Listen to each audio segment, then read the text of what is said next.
So I have to disagree with Jackie. I think we need more of women's WNBA and just women's college sports and women's sports in general. So I'm not overwhelmed by it. I want more of it. So continually throw it my way, please and thank you. Good. Really quick, Coach, I just want to ask you a quick question. Something that we haven't discussed, or maybe I haven't heard about, is just you and your involvement with USA Basketball.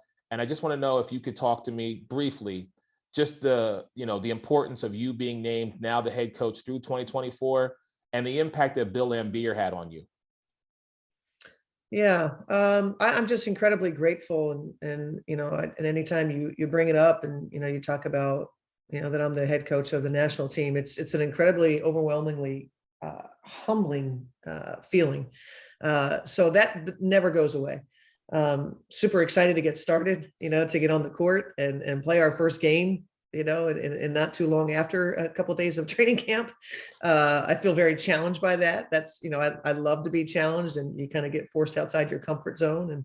And, I love the opportunity there. And the impact that Bill Laimbeer has had on me, I remember it well. In 2006, I was at a bit of a crossroads in my WNBA career.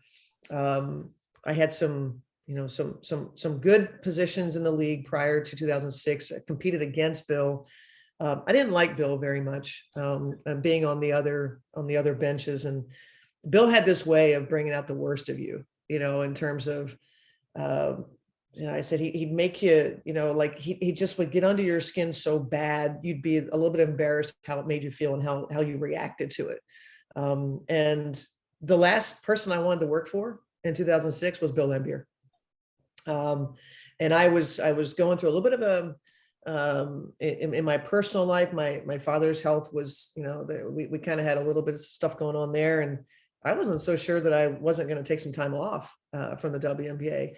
And Bill talked me into coming up there, Bill and Rick Mahorn, and I sat in the office with those two, and Angel will know this, in the best way possible, like Bill's like the biggest asshole, like in the best way possible.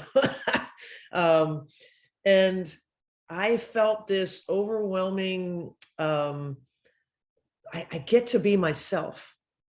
Like immediately, I felt like I could be myself. And what that means for me, I'm a little more unfiltered. I'm a little more, like, I don't know, I just am type of thing.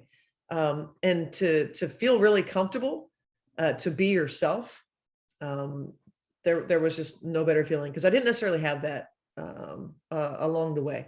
And so working for Bill, that was something I really enjoyed. He was a big bite off as much as you want to chew. And I was somebody that had a thirst for just doing more and more and more, and he let me be involved in so many things. He played, we had many, many arguments. Again, Angel, this is all familiar to her, I'm quite sure. Many, many arguments along the way, or let's say debates, many debates along the way.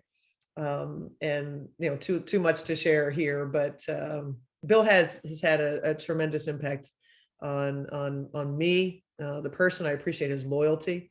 And then I enjoyed kicking his ass when I got here to Minnesota, and he was in New York. Enjoyed the heck out of that.